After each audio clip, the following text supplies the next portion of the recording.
తెలంగాణ రాష్ట్రంలో తారక రామారావు అలియాస్ డ్రామారావు కొత్త డ్రామాలకు తెరలేపిండు. రాష్ట్ర గౌరవ ముఖ్యమంత్రి యనమల రేవంత్ రెడ్డి గారు బనకచెర్ల మీద మీ అయ్యకు సవాల్ విసిరిండు.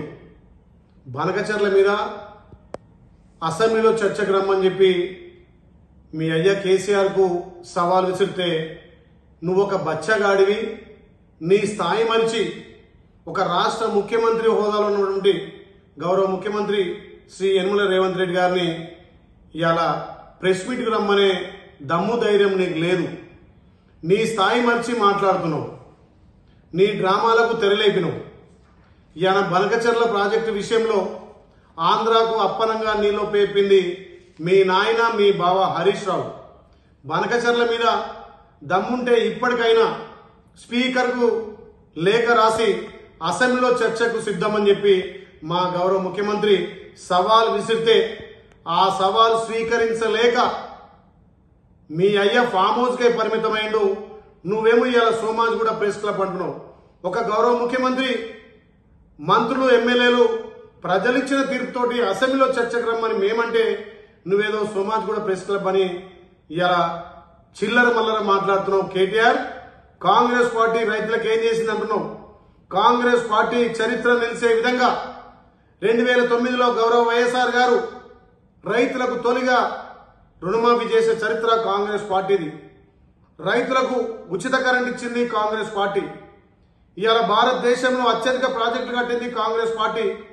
ఇవాళ మీ అయ్య కూలిపోయే కాళేశ్వరం కట్టినా గానీ ఆ కూలిపోయే కాళేశ్వరానికి ఎస్ఆర్ఎస్పీ ద్వారా నీళ్లు అందించింది కాంగ్రెస్ పార్టీ. ఇవాళ నాగార్జున సాగర్ గాని, శ్రీశైలం గాని, జూరాల గాని, నెట్టంపాడు గాని, కోయల్ సాగర్ గాని, దేవాదుల గాని అలా మొదలు పెడితే ఎన్నో ప్రాజెక్టులు కట్టింది కాంగ్రెస్ పార్టీ. గౌరవ ముఖ్యమంత్రి రేవంత్ రెడ్డి గారు ప్రజాపాలన ద్వారా 18 నెలల్లో 1,00,000 కోట్లు రైతుల కోసం ఖర్చు పెట్టే చరిత్ర కాంగ్రెస్ పార్టీది. ఒక్కసారి చరిత్ర చదివి మాట్లాడాల్సిందిగా కేటీఆర్ హెచ్చరిస్తున్నాం.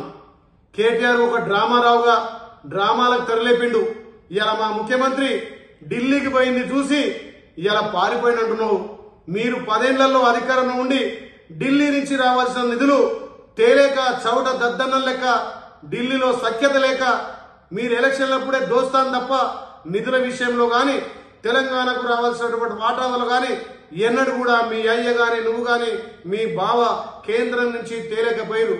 ఇవాళ మా గౌరవ ముఖ్యమంత్రి మా మంత్రులు విదేశ పర్యటనలో పోయి విదేశం నుంచి ఎన్నో వేల కోట్ల నిధులు తెచ్చి ఇవాళ తెలంగాణ అభివృద్ధి చేస్తున్నారు. తెలంగాణ కట్టే ట్యాక్సులు, తెలంగాణ కట్టే జిఎస్టీ ద్వారా తెలంగాణలో రావాల్సినటువంటి నిధుల కోసం మా గౌరవ ముఖ్యమంత్రి ఢిల్లీకి పోతే పారిపోయాడని చెప్తున్నావు. ఇవాళ నువ్వు పారిపోయే చవట దద్దన్ను మా ముఖ్యమంత్రి గురించి మాట్లాడే నైతిక విలువలు లేవు. కేసీఆర్ స్థాయి అంటున్నారు. ఏంది కేసీఆర్ స్థాయి?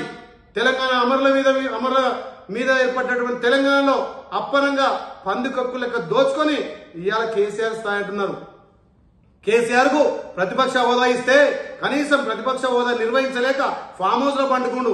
ముందుగా మీ అయ్యను ప్రతిపక్ష హోదా నిర్వహించమను. ఫామ్ హౌస్ వీడి ఇవాళ రమ్మని చెప్పు, అసెంబ్లీకి చర్చకు రమ్మని చెప్పు. నువ్వు బచ్చాగాడివి, నీతో కాదు మేము మా ముఖ్యమంత్రి చర్చలు చేసేది. మీ అయ్యనే సవాల్ విసిరి తొడగొట్టి పడగొట్టి ఇవాళ కుర్చీ మీద కూర్చుండు. ఊకేనే రాలే కుర్చీ.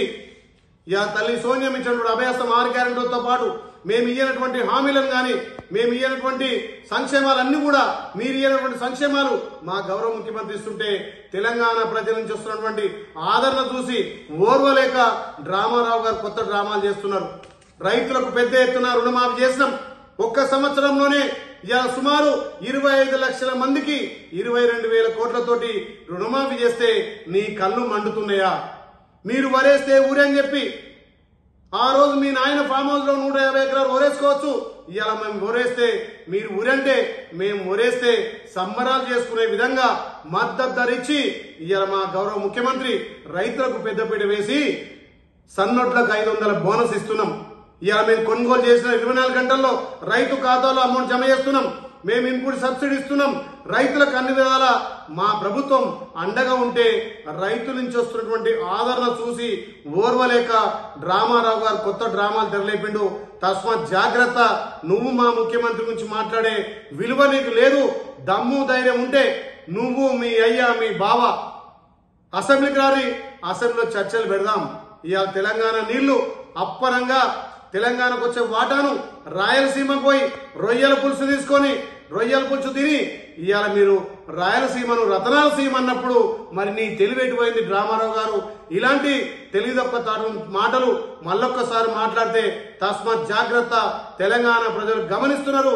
తెలంగాణ ప్రజలు మీకు బుద్ధి చెప్పినా మీ వక్ర బుద్ధి మారతలేదు. మళ్ళొక్కసారి మా గౌరవ ముఖ్యమంత్రి రేవంత్ రెడ్డి గారిని విమర్శిస్తే మిమ్మల్ని ఉరికిచ్చి కొడతారు బిడ్డ. తస్మాత్ జాగ్రత్త. రైతు ప్రభుత్వం, రైతులకు అండగా ఉన్న ప్రభుత్వం కాంగ్రెస్ పార్టీ. ఒక్కసారి కాంగ్రెస్ చరిత్ర గుర్తెరిగి మాట్లాడాల్సిందిగా కేసీఆర్ ను హెచ్చరిస్తున్నాం. Subscribe us and press the bell icon for more interesting updates.